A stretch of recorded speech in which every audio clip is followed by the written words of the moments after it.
نے یہ سمجھا کہ سورج کھڑا ہوا ہے، کبھی ہم نے سمجھا سورج چلتا ہے زمین کھڑی ہوئی ہے. یہ ہمارے علم کے ادوار تھے، یا یوں کہیے علم کے نہیں جہالت کے ادوار.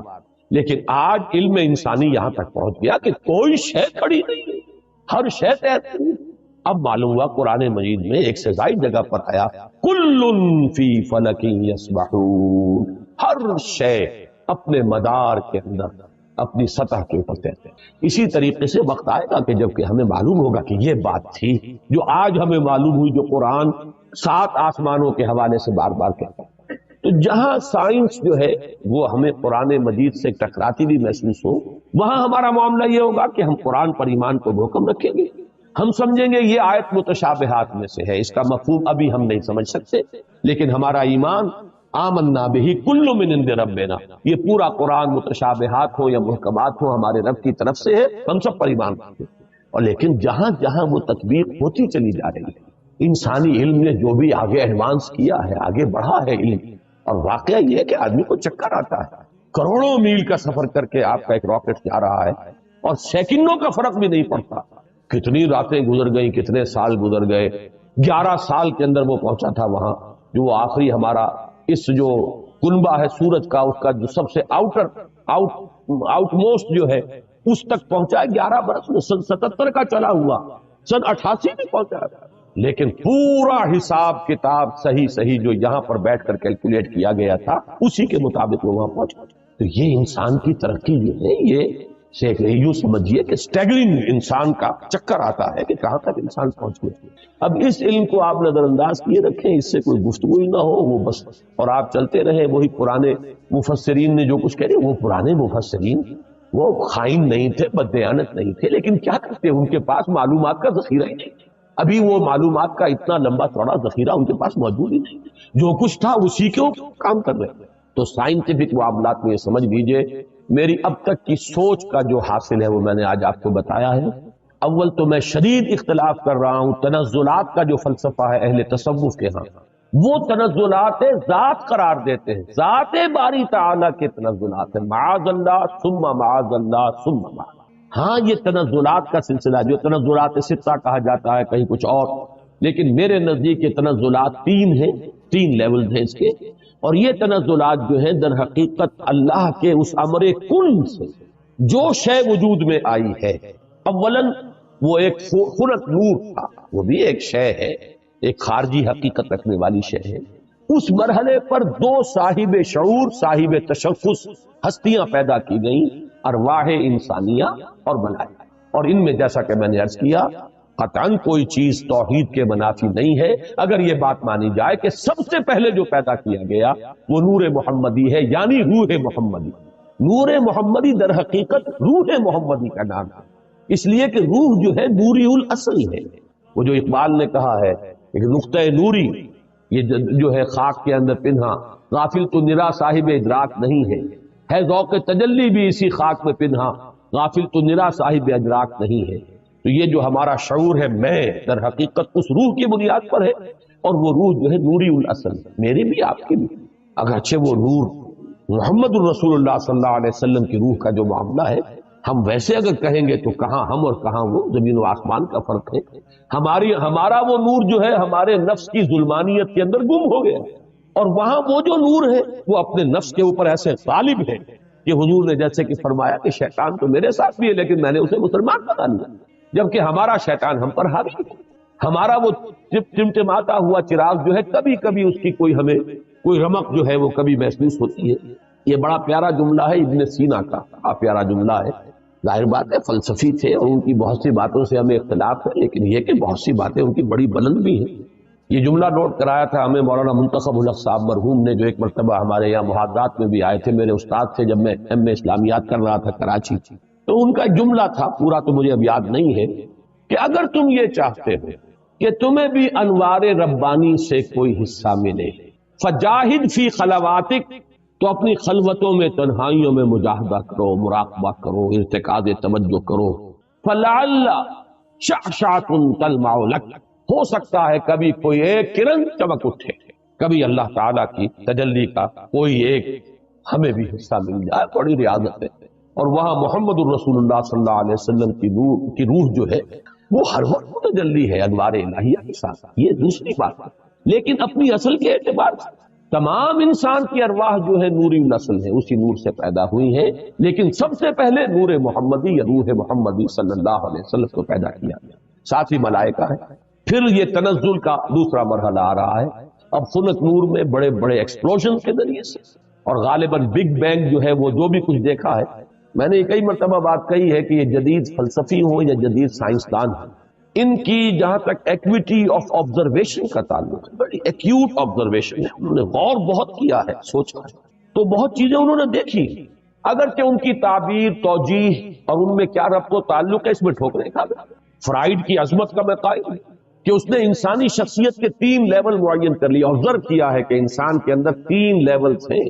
ایک سب سے نیچے ہے اڈ اور لیبیڈو، اس کے حیوانی تقاضے، اس سے اوپر ہے اس کا سیلف، خودی، اس سے اوپر ایگو اسے کہتا ہے، اور اس کے اوپر ہے سپر ایگو۔ 3 لیول، میں سمجھتا ہوں یہی 3 لیول ہیں جو ہمیں ہمارا دین بتاتا ہے، نفس، قلب اور روح۔ البتہ یہ کہ اس کی تعبیر کچھ اور ہے، وہ سپر ایگو کو سمجھتا ہے کہ وہ معاشرے کے زیر اثر کچھ نارمز ہوتے ہیں، کچھ اثرات ہوتے ہیں جو انسان کو ہانٹ کرتے رہتے ہیں، یہ نہ کرو، یہ نہ کرو، یہ کرو، یہ چیز جو ہے اس کے اوپر سپر ایگو جو ہے اس کی ایگو کے اوپر مسلط رہتی ہے، اسے پریشان کیے رہتی ہے۔ ہمارے نزدیک وہ روح ہے در حقیقت، جس کے اندر ایک جو ارج ہے وہ اللہ کی طرف توجہ کی ارج ہے، اللہ کا قرب حاصل کرنے کی ارج ہے، وہ انسان کو اوپر اٹھانا چاہتی ہے۔ یہ نفس امارہ جو ہے حیوانی وجود، یہ انسان کو نیچے کھینچ رہا ہے، پستی کی طرف لے جانا چاہتا ہے، پست خواہشات اور زمینی تمناؤں اور آرزوؤں کے اندر گرفتار رکھتا ہے۔ درمیان میں وہ قلب ہے، اگر اس قلب کے اوپر یہ اڈ یا لیبیڈو جو ہے یہ غالب آ جائے تو انسان نرا حیوان بن کر رہ گیا، اس کا انسان مر گیا۔ اگر روح غالب ہو گئی تو کیا کہنے ہیں، پھر یہ ہے وہ شے جو مطلوب ہے، روح غالب رہے تو گویا کہ اب روح مرکب ہے، اور یہ نفس جو ہے یہ گھوڑے کے مانند ہے جس پر سواری کرتا ہے۔ یہ میں نے عظمت صوم میں بھی یہ سارے مضامین بیان کیے ہیں، حقیقت انسان میں بھی۔ بہرحال یہ ہے جنات کے بارے میں جو میرا تصور ہے، اور چونکہ ان میں روح نہیں ہے، میں جو بات عرض کر رہا تھا وہ رہ گئی تھی، پھر دوبارہ یاد آ گئی۔ میں نے جو 3 لیولز معین کیے، ان میں سے پہلا لیول جو ہے نور، ملائکہ، ارواح، یہ عالم امر ہے، اور 2 لیول نار والا، ناری کروں کا، اور یہ خاک اور زمین کا، اور زمینی حیوانات اور زمینی نباتات، اور انہی میں سے ایک انسان،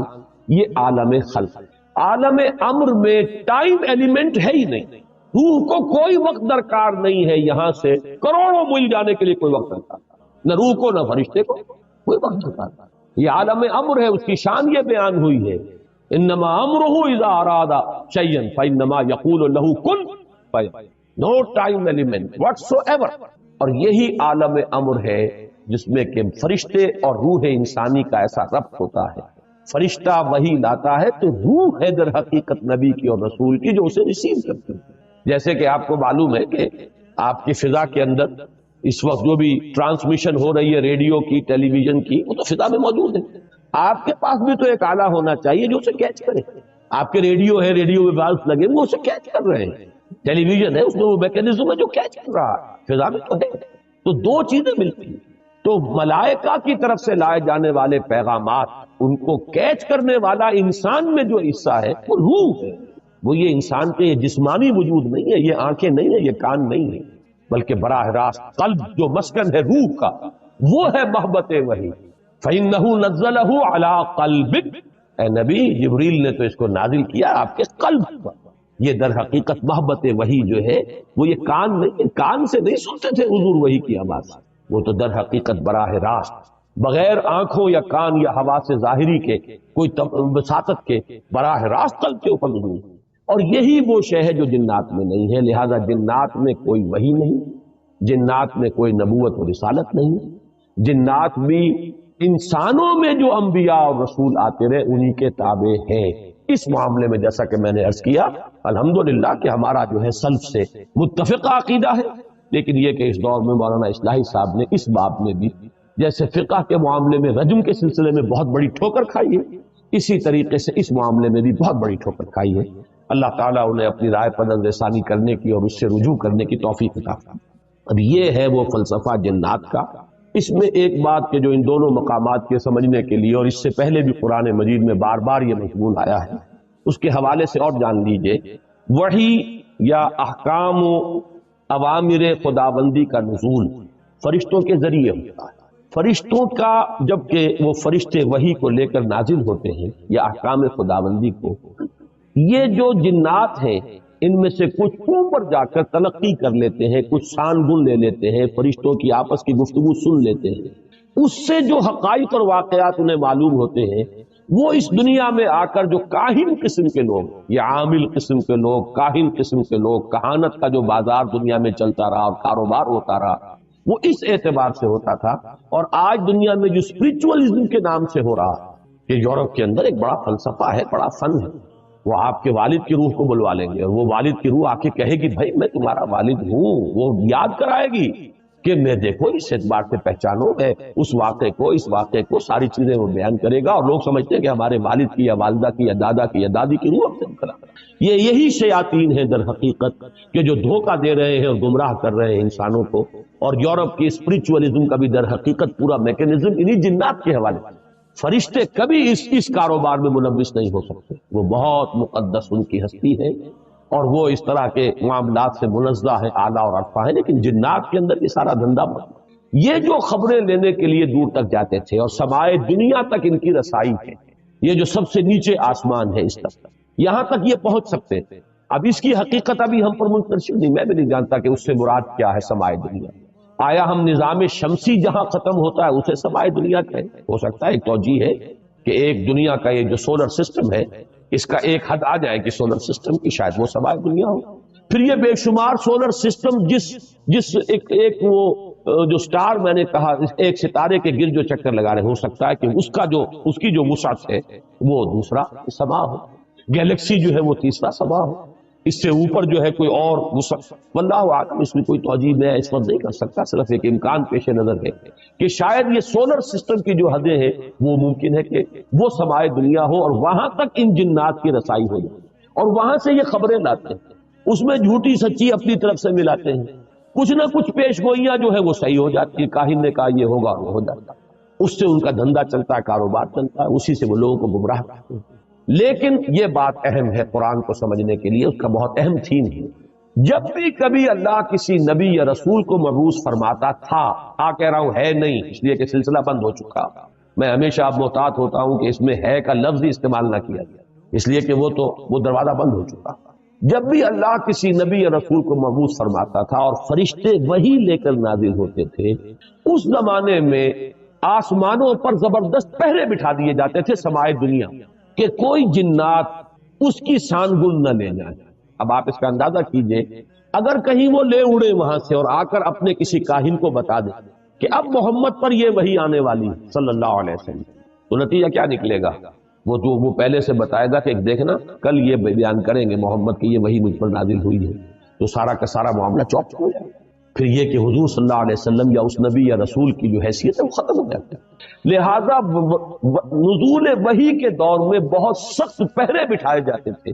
کہ یہ جنات جو ہے کہیں سے سان گن نہ لے لیں، بلکہ یہ کہ شہاب ثاقب مارے جاتے تھے ان پر اگر یہ قریب آتے تھے۔ یہ ہے جو قرآن مجید میں بہت جگہوں پر یہ فینومینن جو ہے اس کا ذکر ہے، اور اس سورہ مبارکہ میں بھی اس کا ذکر جو ہے بڑی تفصیل کے ساتھ آئے۔ اس وقت جو ہے پہرے بٹھا دیے جاتے تھے، اور یہاں تک اس سورہ مبارکہ کے آخر میں تو آیا ہے کہ اللہ تعالیٰ جب بھی کسی رسول کو بھیجتا ہے تو اللہ تعالیٰ اس کے لیے پہرے بھیجتا ہے۔ یہ آخری آیت میں آپ کو سنا رہا ہوں، اس کی آخری آیات کے قریب ہے، الا من ارتضى من رسول فانه يسلك من بين يديه ومن خلفه رصدا۔ جب بھی کبھی وہ نبوت کا پیغام یا رسالت کا پیغام یا وحی اللہ تعالیٰ بھیجتا ہے تو اس کے آگے اس کے پیچھے پہرا لگاتا ہے، پہرے دار بھیجتا ہے کہ اس کے اندر سے کوئی لے نہ اڑے یا اس میں کوئی اور چیز شامل نہ کروا دے، شیاطین جو ہے، اور اس سے جو ہے اس وحی کی جو سینکٹی ہے وہ مجموع ہے۔ تو یہ بھی ذکر جو ہے اس سورہ مبارکہ میں موجود ہے۔ اب جیسا کہ میں نے عرض کیا تھا، یہ باتیں تو ہوئی تمہیدی اور کافی طوالت ان کی آج ہو گئی ہے، لیکن یہ کہ اب ہم اس کا ترجمہ بھی کر لیتے ہیں، لیکن ترجمے سے پہلے میں عرض کر دوں، روایات میں دو واقعات ہمیں ملتے ہیں کہ جن میں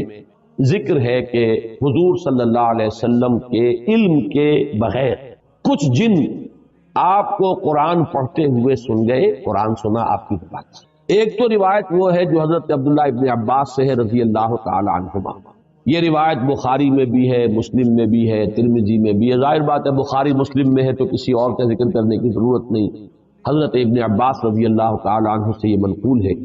وہ فرماتے ہیں حضرت ابن عباس رضی اللہ تعالی عنہما، اس لیے کہ حضرت عباس بھی صحابی ہیں اور ابن عباس بھی صحابی ہیں، وہ فرماتے ہیں کہ حضور صلی اللہ علیہ وسلم کچھ صحابہ کے ساتھ عکاظ کا میلہ جو ہوتا تھا، بازار لگتا تھا، وہاں تشریف لے جا رہے تھے۔ راستے میں وادی نخلا پر آپ کا پڑا ہوا، رات آپ نے وہاں بسر کی، فجر کی نماز آپ پڑھا رہے تھے اپنے ساتھیوں کو اور اس میں آپ نے قرآن مجید کی تلاوت کی، تو وہاں سے جنوں کا گزر ہوا، انہوں نے پورے اطمینان کے ساتھ وہاں قرآن سنا۔ ایک واقعہ تو یہ ہے، اور یہ جہاں تک تعلق ہے اس کے یعنی ثقہ ہونے کا اس روایت کا، تو ظاہر بات ہے کہ یہ صحیحین کی روایت ہے، اس کے بارے میں شک جو ہے وہ کی گنجائش نہیں ہے۔ دوسری روایت جس کو کہ زیادہ تفسیری روایات میں اور سیرت کی کتابوں میں زیادہ نقل کیا گیا ہے، وہ یہ ہے کہ حضور جب سن 10 نبوی میں طائف سے واپس آ رہے ہیں، جب مکے میں فیصلہ ہو گیا تھا ابو طالب کے انتقال کے بعد کہ اب محمد کو قتل کر دیا جائے صلی اللہ علیہ وسلم، تو حضور طائف گئے تھے اور طائف میں آپ نے وہاں کے 3 سرداروں سے ملاقاتیں کی۔ بہرحال وہاں سے تو جواب جو ہے کوئی ان کو آپ کو پازیٹیو یا مثبت جواب نہیں ملا، واپس آ رہے تھے اور سخت ترین دن آپ پر وہ گزرا، وہ معلوم ہے، آپ شدید ترین مشقت اور مصیبت آپ جھیل کر واپس آ رہے تھے۔ تو واپسی پر اسی وادی نخلا میں قیام ہوا۔ یہ وادی نخلا طائف اور مکے کے تقریباً درمیان میں ایک وادی ہے۔ آج کل جو لوگ وہاں جاتے ہیں تو ان کے علم میں ہے کہ 2 راستے ہیں، طریق السیل ہے اور ایک طریق الجبل ہے۔ ایک پہاڑی راستہ بنا ہے، اب جو نئی سڑک بنی ہے اس میں بڑے ایچ پیچ ہیں، بہت سے اس کے اندر موڑ ہے، جیسے پہاڑ کا ہوتا ہے اچانک وہ چڑھائی چڑھتی ہے، تو پہاڑی سڑک ہے، جیسے مری آپ جا رہے ہیں اچھی سڑک ہے۔ اور حضور اسی راستے سے گئے تھے طائف جاتے ہیں، اس لیے کہ وہ دشوار گزار راستہ تھا اور آپ کیونکہ خفیہ جا رہے تھے، آپ کو اندیشہ تھا کہ اہل مکہ کو اگر معلوم ہو گیا تو پیچھا بھی کریں گے اور شاید قدر پہنچائیں، لہذا حضور حضرت زید ابن حارثہ رضی اللہ تعالیٰ عنہ کے ساتھ تھے، صرف 2 اور کوئی ساتھ، اور وہ پہاڑی راستہ آپ نے اختیار کیا تھا جو نہایت دشوار تھا۔ وہ آج بھی آپ جائیں اس طریقے جبل سے تو اندازہ ہوگا کہ جب یہ سڑک نہیں تھی تو یہ راستہ کتنا دشوار تھا۔ دوسرا راستہ طریق السیل کہلاتا ہے۔ وہ طریق السیل جو ہے وہ بہت ہی یوں سمجھیے کہ گریجولی وہ اس کی چڑھائی ہے یا اترائی ہے، مکے سے طائف کی طرف جائیں گے تو چڑھائی ہے اور طائف سے مکے کی طرف آئیں گے تو اترائی ہے، اور یہ وہ راستہ ہے جہاں پتہ ہی نہیں چلتا کہ آپ نے کوئی چڑھائی چڑھی ہے، اس قدر وہ گریجول اس کی جو ہے وہ چڑھائی یا اترائی ہے کہ پتہ ہی نہیں چلتا۔ اس راستے میں وہ نخلا کا مقام آتا ہے، وہ وادی نخلا جس میں حضور کا قیام ہوا ہے۔ یہ دونوں حدیثیں اس پر متفق ہیں کہ جو طائف سے واپسی پر بھی اگر یہ واقعہ ہوا کہ فجر کی نماز میں آپ نے قرآن پڑھا اور جنوں نے سنا تو بھی وہ نخلا کا مقام ہے، اور اگر وہ آپ اس سے پہلے کہیں خود تبلیغ کے لیے جا رہے تھے صحابہ کے ساتھ اور اس میں عکاظ کے میلے میں، اس لیے کہ اس کا تو ہمیں روایات سے ثبوت ملتا ہے کہ چونکہ ایک بڑا میلہ لگتا تھا وہاں پر، بازار جیسے ہاٹ ہوتے ہیں ایسٹ پاکستان میں اور مختلف پنجاب میں دیہات میں بھی بازار لگتے ہیں اور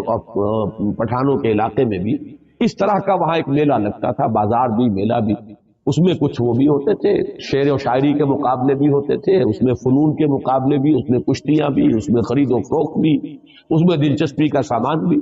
تو حضور وہاں تبلیغ کے لیے گئے ہیں، اس موقع پر بھی جا رہے تھے، تب بھی یہ واقعہ جو ہے یہ وادی نخلا میں ہوا ہے۔ اس میں اب 2 روایات ملتی ہیں، سوالات اب یہ پیدا ہوتے ہیں کہ آیا یہ جو سورہ جن میں واقعہ بیان ہوا، سورہ احقاف میں بیان ہوا، آیا یہ 2 واقعے ہیں یا ایک ہے؟ بعض حضرات کی رائے یہ کہ ایک ہی واقعہ ہے جو 2 جگہ بیان ہوا، بعض حضرات کی رائے کہ نہیں یہ 2 واقعے بالکل علیحدہ ہے۔ میری رائے جو ہے جتنا بھی میں نے غور کیا ہے سمجھا ہے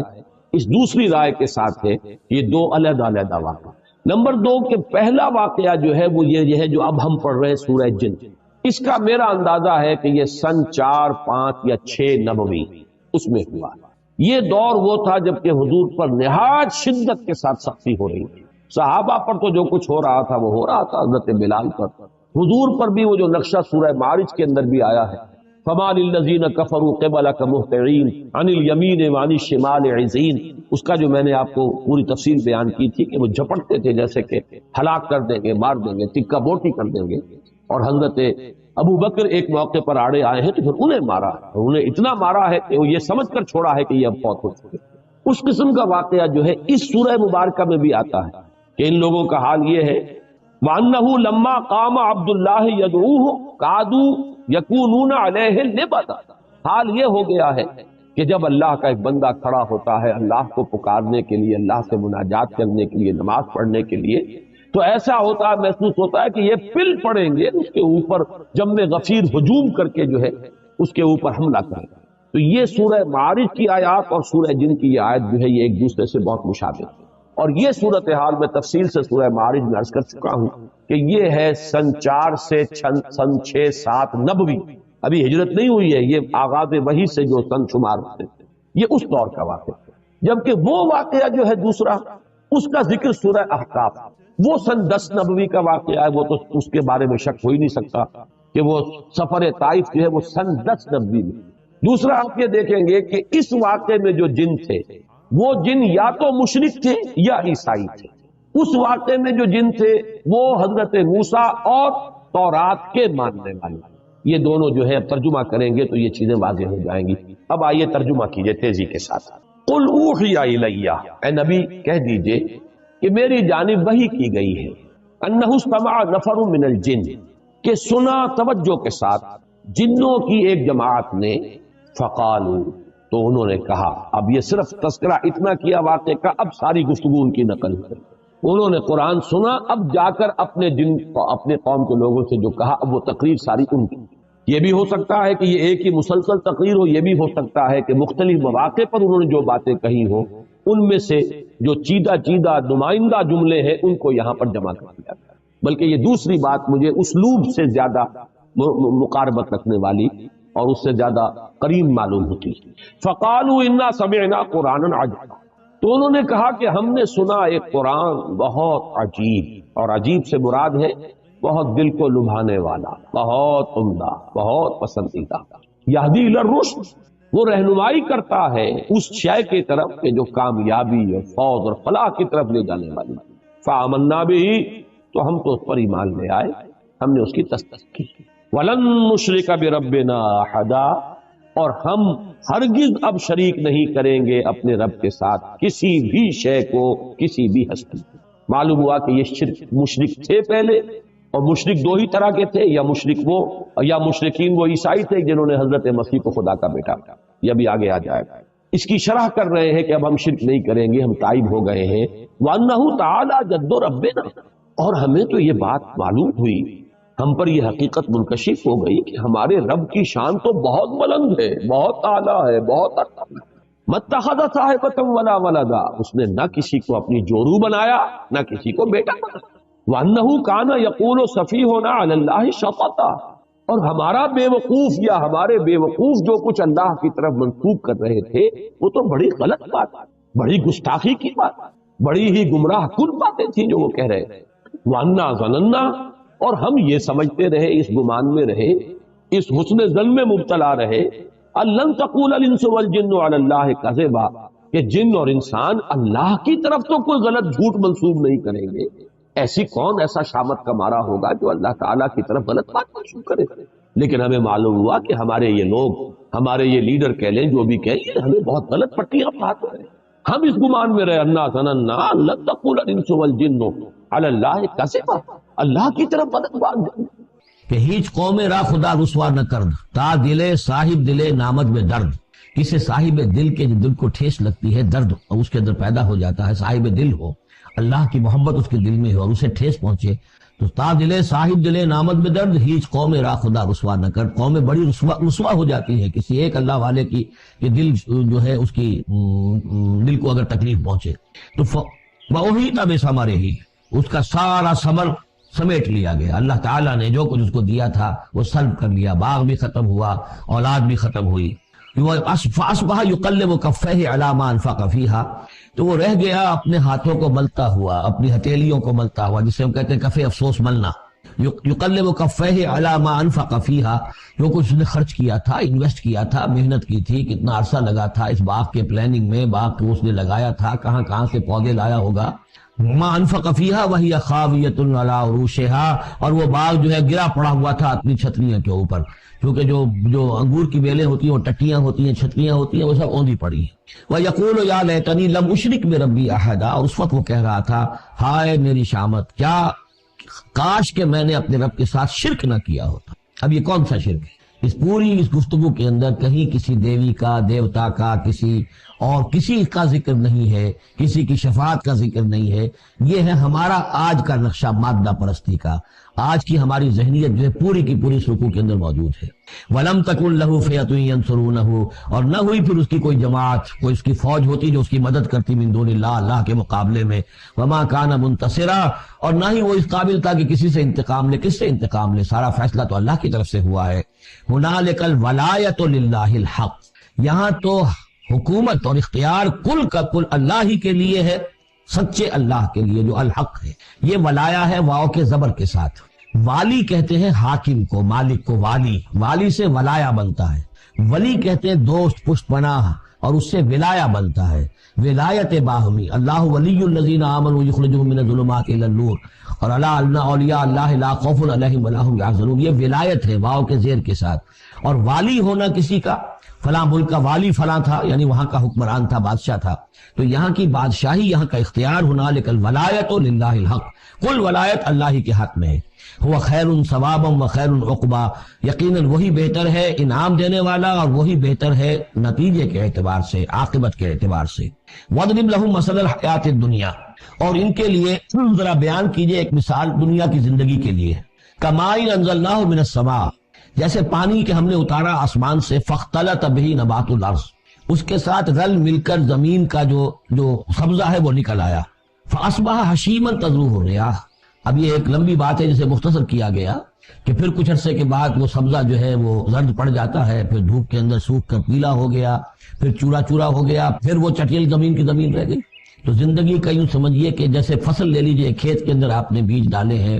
ہل چلایا ہے، پانی دیا ہے، اب فصل ہے، لہرا رہی ہے، ہریاول ہے، بڑا دل خوشگل منظر ہے۔ کچھ دنوں کے بعد اسی فصل کے اوپر جو زردی آ جاتی ہے، پھر وہ پک گئی ہے، اس کے بعد وہ کٹ جاتی ہے، کٹنے کے بعد پھر وہی منظر وہی ہے، وہی ویران منظر ہے، اور کہیں کہیں جو ہے وہ جو بھی توڑی کے تن کے کچھ پڑے ہوئے، اللہ اللہ خیر صلی اللہ۔ یہ جو سائیکل ہے، یہ پلانٹ لائف کی سائیکل ہے، 3 مہینے کی ہے، 4 کی ہے، 6 کی ہے، 7 کی ہے، یہی ہے نا۔ لیکن یہی سائیکل ایک بڑے پیمانے پر انسانی زندگی کی ہے۔ ایک بچہ پیدا ہوا، اس وقت جو ہے بڑی خوشیاں منائی گئیں، پھر وہ بڑا جوان ہوا، قوی ہوا، طاقت والا ہوا،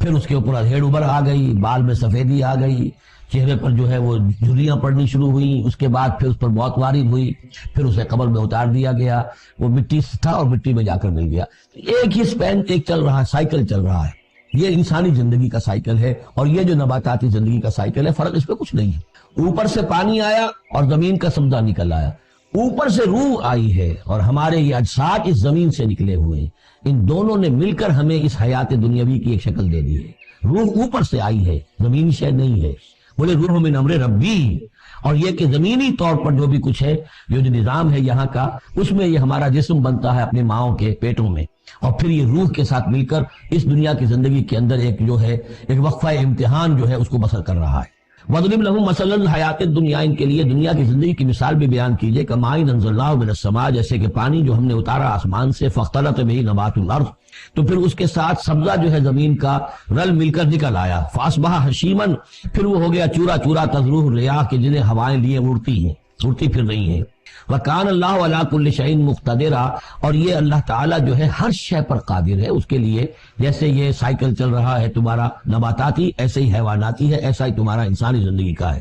المال والبنون زینت الحیات الدنیا، یہ زینت کا لفظ 3 مرتبہ اس صورت میں آیا ہے، اور یہ اس کا عمود ہے، میں بتا چکا ہوں آپ کو۔ انا جعلنا ما علی الارض زینۃ لہا لنبلوہم ایہم احسن عملا۔ پھر آیا ترید زینت الحیات الدنیا۔ نبی دیکھیے کہ ان لوگوں کو گمان نہ ہو کہ محمد بھی دنیا کی زندگی کی زیبائش اور آرائش ہی پر رجھے ہوئے ہیں، معاذ اللہ صلی اللہ علیہ وسلم۔ اب یہاں فرمایا یہ دنیا کی زندگی جو تمہاری ہے، اس میں اولاد اور مال، یہ تمہارے لیے زیبائش ہے، آرائش ہے، لیکن کتنی دیر کی؟ صرف اس زندگی کا معاملہ ہے۔ اسی کے لیے یہ ساز و سامان ہے جو برت لوگے، یہ رشتے جو ہیں یہ بھی یہاں ہی کے لیے ہیں۔ آخر میں تو ظاہر بات ہے کہ پھر جو ہے تمہیں اکیلے جا کر پیش ہونا اللہ کی عدالت میں، نہ کوئی باپ تمہارا ساتھ دے گا، نہ کوئی بیوی ساتھ دے گی، نہ کوئی بیٹا ساتھ دے گا۔ کلہم آتی ہے یوم القیامت فردا، اگلی سورہ جو ہے سورہ مریم، اس کے اندر یہ بات آ رہی ہے، اکیلے اکیلے جو ہے پھر وہ اپنا پورا محاسبہ جو ہے اس کو فیس کرنا ہے۔ المال والبنون زینت الحیات الدنیا، مال اور بیٹے یہ دنیا کی زندگی کی رونق ہے۔ والباقیات الصالحات، باقی رہنے والی تو نیکیاں ہیں، نیکی کوئی کمائی ہے اس 30 سال میں، 40 سال میں، 50 سال میں، تو ان کے لیے بقا ہے، مال کے لیے کوئی بقا نہیں ہے۔ الباقیات الصالحات خیر عند ربک ثواب و خیر عملا، وہ یقیناً بہتر ہیں تیرے رب کے نزدیک ثواب کے اعتبار سے، بدلے کے اعتبار سے بھی، اور توقع اور امید کے اعتبار سے۔ امید اگر کوئی لگانی ہے تو یہ مال اسباب سے نہ لگاؤ، امید اگر لگانی ہے تو اولاد سے نہ لگاؤ، امید لگانی ہے تو کوئی نیکی اگر ہے اور آخرت میں اس کا اجر و ثواب کی توقع ہے تو تمہارے لیے سہارا جو ہے اصل بننا چاہیے وہ۔ وَيَوْمَ نُسَيِّرُ الْجِبَالَ، اب یہ قیامت کا نقشہ کھینچا جا رہا ہے، اور جس دن کے ہم چلائیں گے پہاڑوں کو، وَتَرَى الْأَرْضَ بَارِزَةً، اور تم دیکھو گے کہ زمین بالکل ننگی ہو گئی ہے، کوئی اونچائی نہیں رہی، کوئی نیچائی نہیں رہی، کوئی اونچ نہیں، کوئی ٹیڑھ نہیں، کچھ نہیں، سیدھی چٹل پہاڑ چل جائیں گے تو آئی بات ہے کہ یہ اونچائیاں ختم ہو جائیں گی۔ وَحَشَرْنَاهُمْ، اور ہم ان سب کو جمع کریں گے، وَلَمْ نُغَادِرْ مِنْهُمْ أَحَدًا، اور ان میں سے ایک کو نہیں چھوڑیں گے، کوئی بھی نسل انسانی کا جو حضرت آدم سے لے کر اور قیامت کے آخری ساعت تک جو لوگ بھی پیدا ہوں گے سب کے سب موجود ہوں گے۔ وَعُرِضُوا عَلَىٰ رَبِّكَ صَفًّا، وہ پیش کیے جائیں گے اپنے رب کے سامنے صفے باندھے ہوئے۔ لَقَدْ جِئْتُمُونَا كَمَا خَلَقْنَاكُمْ أَوَّلَ مَرَّةٍ، یہ پہلے بھی مضمون آ چکا ہے، آ گئے ہونا ہمارے پاس جیسے کہ ہم نے پیدا کیا تھا پہلی مرتبہ۔ پہلی مرتبہ کب؟ عالم ارواح میں، وہ اکٹھے تھے سب کے سب۔ بعد میں جو دنیا میں پیدائش ہماری ہوئی ہے یہ تخلیق ہے دوسری مرتبہ، یہ زمینی تخلیق کے ساتھ روح کو جوڑ کر جو ہے یہ ہمارا در حقیقت یہ تخلیق ثانی ہے۔ تخلیق اول جو ہے وہ تو ہماری ارواح کی شکل میں ہوئی، اور وہی شکل میں تھی کہ آدم سے لے کر اگر کل دنیا کی زندگی 15,000 برس ہو، فرض کیجئے آدم کے بعد سے لے کر قیامت تک، تو 15,000 برس تک جتنے انسان نسل آدم میں پیدا ہوئے بیک وقت وہ موجود تھے اس وقت بھی، اور بیک وقت موجود ہوں گے قیامت کے میدان میں۔ لَقَدْ جِئْتُمُونَا، آ گئے ہو ہمارے پاس، كَمَا خَلَقْنَاكُمْ أَوَّلَ مَرَّةٍ، جیسے کہ ہم نے پیدا کیا تھا تمہیں پہلی بار۔ بَلْ زَعَمْتُمْ أَن لَّن نَّجْعَلَ لَكُم مَّوْعِدًا، اس وقت ہم نے تم سے ایک قول و قرار لیا تھا، أَلَسْتُ بِرَبِّكُمْ قَالُوا بَلَىٰ، لیکن اس دنیا کی زندگی میں تمہیں یہ گمان ہو گیا تھا کہ تمہارے لیے ہم کوئی وقت، وعدے کا وقت مقرر نہیں کریں گے، یعنی ملاقات نہیں ہوگی، تم بھول گئے تھے اس ملاقات کو، جی چرا رہے تھے ہم سے ملنے سے۔ الذین لا یرجون لقاءنا، جو ہم سے ملاقات کی امیدواری نہیں ہے، اس خیال ہی کو ذہنوں سے دور رکھتے تھے کہ کبھی اللہ کے حضور میں حاضری ہے۔ ووضع الکتاب، اور اعمال نامہ لا کر رکھ دیا جائے گا۔ وضع، اب وہ اعمال نامہ کیا ہوگا؟ کون سا جوائنٹ قسم کا کوئی کمپیوٹر ہوگا؟ ہر فرد نوع بشر آدم کی ہر نسل کا اس میں پورا کارنامہ زندگی محفوظ ہوگا۔ آپ کو معلوم ہے جیسے کمپیوٹر کے اوپر ایک بٹن دبتا ہے اور وہ سب آ گیا، اور ایک بٹن دبے گا اس کا پورا جو چھپ کر بھی آ گیا، ایک فرد کی پوری زندگی کا ریکارڈ موجود ہے۔ جیسا کہ میں نے کئی بار عرض کیا، ان چیزوں کا ماننا اب جتنا آسان ہو گیا ہے، آج سے 100 برس پہلے ماننا اتنا آسان نہیں تھا۔ کس قدر گہرے ایمان بالغیب کی ضرورت تھی۔ آج تو یہ چیزیں ہمارے حساب کتاب میں آ رہی ہیں، چھوٹے چھوٹے سے بٹن کی طرح کا تو ٹیپ ریکارڈر ہوتا ہے کہ آپ سے ملنے کے لیے کوئی آیا ہے آپ کو پتہ ہی نہیں، اور اس کا جو بٹن ہے، جو کوڈ کا آپ بٹن سمجھ لیں، ٹیپ ریکارڈر ہے، وہ آپ کے ساتھ جو گفتگو ریکارڈ ہو رہی ہے آپ کو پتہ ہی نہیں۔ تو صورتحال یہ ہو چکی ہے، ذرا لگائیے کہیں پر اور آپ کو معلوم ہوگا کہ آپ کی ساری گفتگو سن لیجیے آپ۔ تو یہ ساری ریکارڈنگ کے ہر چیز محفوظ ہو رہی ہے، اعمال نامے میں ہر شے موجود ہے۔ ووضع الکتاب، اور وہ لا کر اعمال نامہ رکھ دیا جائے گا، کہیں سے وہ کمپیوٹر شاید کس جگہ پر ہے اور وہاں سے وہ انسٹال جو ہے وہاں سے لا کر میدان حشر میں ٹکایا جائے گا۔ ووضع الکتاب فترى المجرمین مشفقین مما فیہ، تم دیکھو گے اب مجرموں کو ڈر رہے ہوں گے، کانپ رہے ہوں گے کہ اس میں کیا کچھ ہے۔ ویقولون، اور وہ کہتے ہوں گے، یا ہماری شامت، مال ھذا الکتاب، یہ کیسا اعمال نامہ ہے، لا یغادر صغیرۃ ولا کبیرۃ، اس نے تو کسی چھوٹی سی چھوٹی بات کو نہیں چھوڑا، نہ کسی بڑی بات کو چھوڑا، الا احصاھا، مگر یہ کہ اس کو محفوظ رکھا ہوا، اس نے تو مائنیوٹس ڈیٹیلز کو بھی اومٹ نہیں کیا ہے۔ کیسا یہ اعمال نامہ، مال ھذا الکتاب لا یغادر صغیرۃ ولا کبیرۃ الا احصاھا ووجدوا ما عملوا حاضرا، ما عملوا، اور وہ پائیں گے جو عمل انہوں نے کیا ہوگا اسے موجود۔ وَلَا يَظْلِمُ رَبُّكَ أَحَدًا، تیرا رب کسی پر ظلم نہیں کرے گا، یہ تمہارے اپنے اعمال ہیں۔ اب دیکھیے یہاں 6 رکوع ختم ہوئے، 7واں رکوع شروع ہو رہا ہے، اور 7ویں رکوع کی پہلی آیت سورہ بنی اسرائیل میں بھی یہی تھی، وَإِذْ قُلْنَا لِلْمَلَائِكَةِ اسْجُدُوا لِآدَمَ فَسَجَدُوا إِلَّا إِبْلِيسَ، بالکل ٹھیک درمیان میں سورہ بنی اسرائیل میں بھی 12 رکوع اس کے ہیں، 12 رکوع اس کے ہیں۔ سورہ بنی اسرائیل کی 111 آیات ہیں، سورہ کہف کی 110 آیت ہے۔ یعنی یوں سمجھیے کہ نہایت حسین، متوازن، ہر اعتبار سے بہت ہی خوبصورت جوڑا ہے۔ اس کی نسبت زوجیت جو ہے اس سورہ بنی اسرائیل اور سورہ کہف کی بہت نمایاں ہے۔ میری ایک کتاب ہے، وہ اس میں آخری جو ہے اسی پر بحث ہے، قرآن حکیم کی صورتوں کا اجمالی تجزیہ، جس میں کہ اس کی نسبت زوجیت کو میں نے بڑی تفصیل کے ساتھ، اگرچہ بڑی اختصار ہے لیکن جامعیت کے ساتھ بیان کر دیا ہے۔ وَإِذْ قُلْنَا لِلْمَلَائِكَةِ اسْجُدُوا لِآدَمَ فَسَجَدُوا إِلَّا إِبْلِيسَ، اور یاد کرو جب کہ ہم نے کہا تھا فرشتوں سے کہ جھکو آدم کے سامنے، سجدہ کرو آدم کو، تو ان سب نے سجدہ کیا لیکن نہیں کیا ابلیس نے۔ کانا من الجن، اب یہاں وہ حقیقت کھول دی گئی جو بقیہ 6 جگہوں پر نہیں ہے، وہ جنات میں سے تھا۔ فَفَسَقَ عَنْ أَمْرِ رَبِّهِ، فا یہاں پر اب علت کو ظاہر کر رہا ہے۔ فرشتہ کبھی بھی اللہ کے حکم سے سرتابی نہیں کرتا، فرشتہ اللہ کے حکم کی نافرمانی نہیں کرتا۔ یفعلون ما یؤمرون لا یعصون اللہ ما امرهم، تو یہ جو نافرمانی اس نے کی ہے اس کی وجہ یہ ہے کہ وہ فرشتوں میں سے نہیں تھا، جنات میں سے تھا۔ کان من الجن ففسق عن امر ربه، تو اس نے وہ نکل بھاگا اپنے رب کے حکم سے، یہ نافرمانی کی اپنے رب کے فرمان کی۔ افتتخذونہ وذریتہ اولیاء من دونی، تو سوچو اے اولاد آدم، کیا تم اس کو اپنا ولی بناتے ہو اور اس کی نسل کو، اس کی اولاد کو، اس کے چیلوں چاٹوں کو، اس کے ایجنٹوں کو، ان سے دوستیاں کاٹتے ہو؟ من دونی، میں تمہارا خیر خواہ، میں نے تمہارے سامنے سارے فرشتوں کو جھکوا دیا، میں نے تمہیں خلافت عرضی عطا فرمائی، تم میری کریشن کا ماسٹر پیس، کلائمیکس، اور تم بدبختو، تم نے مجھے چھوڑ کر دوست بنایا اس شیطان لعین کو اور اس کے ایجنٹوں کو اور اس کی اولاد کو، چاہے وہ اس کے ایجنٹ جو ہیں وہ اس کے صلب سے ہیں، اس کی اولاد سے ہیں، اور یا یہ کہ انسانوں میں سے ہیں۔ افتتخذونہ وذریتہ اولیاء من دونی، کیا تم اسے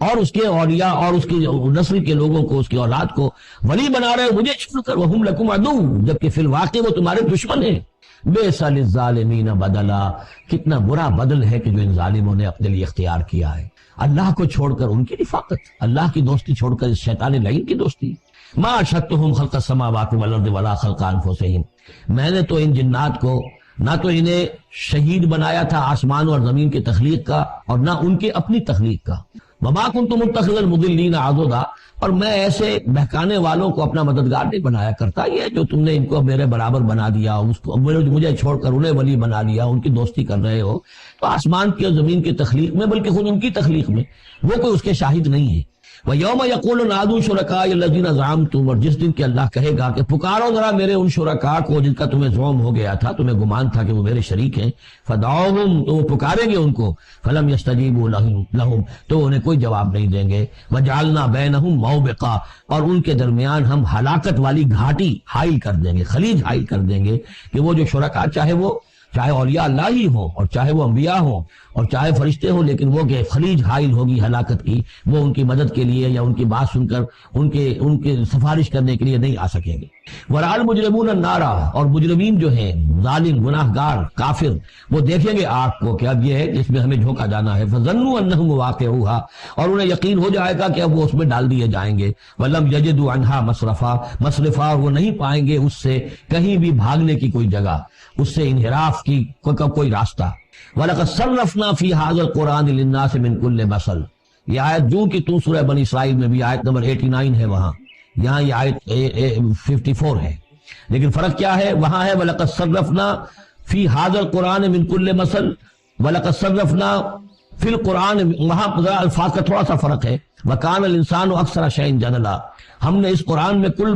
کل مثالیں پیدا کر جو بیان کر دی ہیں لوگوں کی ہدایت کے لیے، لیکن یہ کہ وہاں ہے فَأَبَى أَكْثَرُ النَّاسِ إِلَّا كَفُورًا، لیکن اکثر لوگ جو ہیں وہ کفران نعمت ہی پر اڑے رہتے ہیں۔ یہاں فرمایا وَكَانَ الْإِنسَانُ أَكْثَرَ شَيْءٍ جَدَلًا، لیکن انسان جو ہے تمام مخلوقات سے بڑھ کر ہے جھگڑالو۔ وَمَا مَنَعَ النَّاسَ أَن يُؤْمِنُوا، یہ الفاظ بھی جو کہ تو سورہ بنی اسرائیل میں بھی آئے تھے۔ وَمَا مَنَعَ النَّاسَ أَن يُؤْمِنُوا، آیت نمبر 94 ہے یہ وہاں۔ وَمَا مَنَعَ النَّاسَ أَن يُؤْمِنُوا إِذْ جَاءَهُمُ الْهُدَىٰ وَيَسْتَغْفِرُوا رَبَّهُمْ، اور نہیں روکا لوگوں نے کو ایمان لانے سے جبکہ ان کے پاس ہدایت آ گئی کہ وہ استغفار کرتے اپنے رب سے۔ إِلَّا أَن تَأْتِيَهُمْ سُنَّةُ الْأَوَّلِينَ، وہاں آیا ہے إِلَّا أَن قَالُوا أَبْعَثَ اللَّهُ بَشَرًا رَسُولًا، کہ ان کو ایمان سے روکنے والی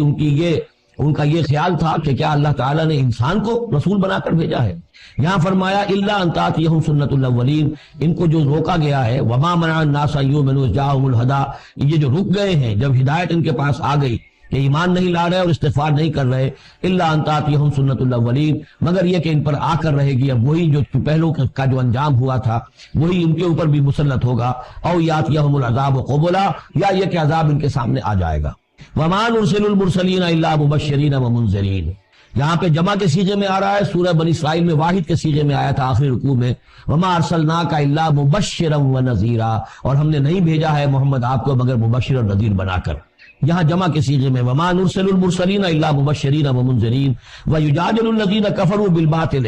اور یہ کافر جو ہیں یہ جھگڑتے ہیں کفر اور بالباطل، جھوٹ کے لیے، جھوٹ کی طرف سے، لیدحضوا بہ الحق، تاکہ اس کے ذریعے سے حق کو بچلا دیں، حق کو ٹلا دیں، حق کو شکست دے دیں۔ یہ جھگڑ رہے ہیں، دلیل بازی کر رہے ہیں، مناظرے کر رہے ہیں، حجتیں کٹ حجتیاں کر رہے ہیں۔ وَيُجَادِلُ الَّذِينَ كَفَرُوا بِالْبَاطِلِ لِيُدْحِضُوا بِهِ الْحَقَّ وَاتَّخَذُوا آيَاتِي وَمَا أُنذِرُوا هُزُوًا، اور انہوں نے میری آیات کو اور جو انہیں انذار کیا گیا، خبردار کیا گیا، اس کو ہنسی مذاق اور ٹھٹھا بنا لیا ہے۔ وَمَنْ أَظْلَمُ مِمَّنْ ذُكِّرَ بِآيَاتِ رَبِّهِ، اس شخص سے بڑھ کر ظالم کون ہوگا جسے اس کے رب کی آیات کے ذریعے سے نصیحت کی جائے، یاد دہانی کرائی جائے، فَأَعْرَضَ عَنْهَا، پھر بھی وہ اعراض کرے ان آیات الہیہ سے، وَنَسِيَ مَا قَدَّمَتْ يَدَاهُ، اور بھول جائے کہ اس کے دونوں ہاتھوں نے آگے کیا بھیجا ہوا ہے، کیا کرتوت ہے جو بھیجے ہوئے ہیں۔ اگر تو ایمان لے آتا، ان آیات سے استفادہ کرتا، اپنے کیے پر پچھتاتا، توبہ کرتا، اس دنیا ہی میں اپنے سابقہ گناہوں کی اللہ تعالیٰ سے معافی لے کر جاتا۔ لیکن یہ کہ یہاں تو صورت یہ ہے کہ وَمَنْ أَظْلَمُ مِمَّنْ ذُكِّرَ بِآيَاتِ رَبِّهِ، اسے تذکیر کی گئی، نصیحت کی گئی اس کے رب کی آیات سے، فَأَعْرَضَ عَنْهَا، اس نے اعراض کیا، وَنَسِيَ مَا قَدَّمَتْ يَدَاهُ، اور بھولے رہا وہ کہ کیا کچھ اس نے آگے بھیجا ہوا ہے، کیا جھاڑ جکاڑ جو ہے اس نے عاقبت کے لیے تیار کیا ہوا ہے۔ إِنَّا جَعَلْنَا عَلَىٰ قُلُوبِهِمْ أَكِنَّةً أَن يَفْقَهُوهُ، یہ مضمون بھی آ چکا ہے سورہ بنی اسرائیل میں، حجابا مستورا، اور ہم نے ان کے دلوں کے اوپر جو ہے پردے ڈال دیے ہیں۔ انا جعلنا علی قلوبہم اکنۃ لیفقہوہ، ہم نے ان کے دلوں کے اوپر پردے ڈال دیے ہیں کہ اسے سمجھ نہ پائیں، وفی آذانہم وقرا، اور ان کے کانوں میں ہم نے ثقل پیدا کر دیا، بوجھ پیدا کر دیا کہ یہ سن نہیں سکتے۔ وان تدعوہم الی الہدی، اور اگر آپ پکاریں گے انہیں ہدایت کی طرف دعوت دیں گے، فلن یہتدوا اذا ابدا، تو یہ کبھی بھی ہدایت پانے والے نہیں ہیں۔ یعنی اب ان کے دلوں پر مہر لگ چکی ہے، اب اللہ تعالیٰ کا وہ جو قانون ہے ہدایت و ضلالت کا، اس کی جو آخری دفعہ ہے وہ ان کے اوپر لگ چکی ہے، ان کے اوپر اپلائی ہو چکی ہے۔ وَرَبُّكَ الْغَفُورُ ذُو الرَّحْمَةِ، اور آپ کا رب جو ہے بہت بخشنے والا ہے، بہت رحمت والا ہے۔ لَوْ يُؤَاخِذُهُم بِمَا كَسَبُوا لَعَجَّلَ لَهُمُ الْعَذَابَ، اگر وہ جو کچھ بھی ان کی کمائیاں ہیں، جو کرتوت ہیں، ان کے اوپر فوراً مواخذہ کر لیتا تو بہت جلدی ان کو عذاب جو ہے بھیج دیتا۔ اس سے پہلے آ چکا ہے، پھر زمین کے اوپر تو کوئی ایک انسان بھی باقی نہ رہتا اگر فوری طور پر انسان کو جو ہے سزا دے دی جائے۔ لَعَجَّلَ لَهُمُ الْعَذَابَ، تو اللہ تعالیٰ یقیناً بہت جلدی دے دیتا ان کو عذاب۔ بل لَهُم مَوْعِدٌ، نہیں، ان کے لیے ایک وقت ہے، وعدے کا وقت ہے جو معین ہے۔ لَن يَجِدُوا مِن دُونِهِ مَوْعِلًا، وہ اس سے کہیں سرکنے کی جگہ نہیں پائیں گے۔ جب وہ اجل آ جائے گی، جب وہ موعد آ جائے گا، جو وعدے کا وقت آ جائے گا، پھر جیسے پہلے ہم پڑھ چکے لا يستقدمون ولا يستاخرون، نہ اب آگے جا سکیں گے نہ پیچھے۔ وَإِذْ قَالَ وَتِلْكَ الْقُرَىٰ أَهْلَكْنَاهُمْ لَمَّا ظَلَمُوا، اور یہ وہ بستیاں ہیں جن کا کہ ذکر ہم قرآن مجید میں بار بار کر چکے ہیں، یا احقاف کے اندر جو لوگ آباد تھے، اور یہ جو حجر میں لوگ تھے، اصحاب الایکا تھے، وہ عمورہ اور صدوم کی بستیاں تھیں۔ وَتِلْكَ الْقُرَىٰ أَهْلَكْنَاهُمْ لَمَّا ظَلَمُوا، ہم نے ان کے رہنے والوں کو ہلاک کیا جبکہ انہوں نے ظلم کی روش اختیار کی، شرک کی اور کفر کی روش اختیار کی۔ وَجَعَلْنَا لِمَهْلِكِهِمْ مَوْعِدًا، اور ان کی بھی ہلاکت اور بربادی کے لیے ہم نے ایک وعدے کا وقت معین کر دیا تھا، اس وقت معین سے پہلے عذاب ان پر بھی نہیں آ سکتا تھا۔ وَإِذْ قَالَ مُوسَىٰ لِفَتَاهُ لَا أَبْرَحُ حَتَّىٰ أَبْلُغَ مَجْمَعَ الْبَحْرَيْنِ أَوْ أَمْضِيَ حُقُبًا، اب یہ دو رکوع ہیں کہ جن میں حضرت موسیٰ علیہ السلام کے ایک سفر کا ذکر ہے۔ روایات میں جو بات معلوم ہوتی ہے، اور وہ اس قرآن مجید کے بیان کے ساتھ وہ چیز مطابقت رکھتی ہے، اس لیے بیان کر رہا ہوں کہ حضرت موسیٰ کو اللہ تعالیٰ نے حکم دیا کہ فلاں جگہ پر جاؤ اور وہاں تمہیں ہمارا ایک بندہ ملے گا، اور وہ بندہ جو ہے بہت صاحب علم ہے، کچھ عرصہ اس کے پاس رہو۔ ہو سکتا ہے کہ یہ حضرت موسیٰ علیہ السلام کا بھی ابتدائی دور ہو نبوت کا، اور جیسے کہ اللہ تعالیٰ نے ہمیں معلوم ہے روایات سے 3 برس تک جو حضور صلی اللہ علیہ وسلم کی تعلیم کا بندوبست کیا ہے، ایک فرشتہ جو ہے مستقل جو ہے آپ کے ساتھ رہا ہے۔ اسی طریقے سے شاید اللہ تعالیٰ نے کسی یا تو فرشتے کو، جسے ہم خضر کہہ دیتے ہیں، یہ بھی کوئی یقین کے ساتھ معلوم نہیں کہ وہ خضر علیہ السلام، قرآن میں ان کا نام نہیں ہے، یہ بھی رائے ہے کہ وہ فرشتے، یہ بھی رائے ہے کہ وہ انسانوں میں سے کوئی انسان ہے جن کو اللہ تعالیٰ نے بہت لمبی عمر دے دی ہے، جیسے جن کو دے رکھی ہے ایک ابلیس کو، تو انسانوں میں سے ایک اچھے اپنے نیک اور اپنے پسندیدہ اور برگزیدہ انسان کو بھی اس نے بہت بڑی عمر دے رکھی ہے، وہ حضرت خضر ہے۔ واللہ عالم، اس کے بارے میں کوئی تفصیل ہم نہیں جان سکتے، لیکن یہ کہ حضرت موسیٰ علیہ السلام سے کہیں کسی جگہ پر ان کو یہ خیال آ گیا کہ شاید اس وقت روئے ارضی پر سب سے زیادہ علم جو ہے اللہ تعالیٰ نے مجھے عطا کیا ہے، لیکن اس کے لیے پھر ذرا تعدیباً اور تربیتاً اور تعلیماً اب انہیں کہا گیا کہ فلاں ہمارا بندہ فلاں جگہ جاؤ، تمہاری ملاقات ہوگی، کچھ دیر اس کے پاس رہو اور دیکھو کہ وہ اس سے کیا حکمت تم سیکھ سکتے ہو۔ اب اس کے لیے حضرت موسیٰ نکلے ہیں اپنے نوجوان ساتھی خادم کے ساتھ، یوشع ابن نون ان کو ساتھ لے کر۔ وَإِذْ قَالَ مُوسَىٰ لِفَتَاهُ لَا أَبْرَحُ حَتَّىٰ أَبْلُغَ مَجْمَعَ الْبَحْرَيْنِ، اور جب کہا موسیٰ نے اپنے اس نوجوان ساتھی سے جن کا نام یوشع ابن نون ہے کہ میں نہیں باز آؤں گا یہاں تک کہ چلتا رہوں اور پہنچ جاؤں مجمع البحرین تک، جہاں پر کہ دونوں دریا مل جاتے ہیں، او امضیہ حقبا، یا پھر میں چلتا رہوں گا، چاہے وہ مجھے سینکڑوں برس گزر جائیں میں چلتا رہوں گا۔ بتایا گیا تھا مجمع البحرین پر وہ ملے گا اور خاص نشانی اس کی بتا دی گئی تھی کہ ہمارا وہ بندہ وہاں ملے گا تمہیں۔ اب مجمع البحرین پر بھی اختلاف ہے، ایک کا تو خیال یہ ہے، وہ جو نقشہ میں نے آپ کو دکھایا تھا، کہ یہ جو ریڈ سی ہے اس کی جو دو کھاڑیاں ہو جاتی ہیں تو ان کا جو مقام اتصال ہے گویا کہ وہاں بھیجا گیا کہ یہاں پر، لیکن صحیح رائے زیادہ جو ہے وہ یہ ہے کہ یہ جو دریائے نیل آتا ہے مصر میں تو یہ سوڈان سے آتا ہے، تو دو دریا مل کر یہ دریا بنتے ہیں، النیل الازرق اور النیل الابیض، ایک سفید رنگ کا پانی ہے اور ایک میں نیلے رنگ کا پانی ہے۔ یہ نقشہ ہمیں بھی اٹک پر نظر آتا ہے، دریائے سندھ جو تربیلا سے نکل کر پانی آتا ہے وہ نیلے رنگ کا ہے، اور جو دریائے کابل کا پانی آ رہا ہوتا ہے مغرب سے تو اس کا وہ پانی گدلا ہے، اور کافی دور تک پھر ہمیں نظر آتا ہے کہ یہ دریائے کابل کا پانی چل رہا ہے گدلے رنگ کا، اور یہ صاف صاف پانی جو ہے دریائے سندھ کا چل رہا ہے۔ تو اسی طرح کا معاملہ وہاں پر ہے، نیل جو ہے نیلا نیل اور سفید نیل، النیل الازرق اور النیل الابیض، وہاں پر پہنچے ہیں کہیں یہ یوں سمجھیے خرطوم کے آس پاس، کہ میں اب چلتا جاؤں گا۔ فلما بلغا مجمع بینہما، جب یہ پہنچ گئے اس دونوں دریاؤں کے ملنے کی جگہ پر، نسیا حوتہما،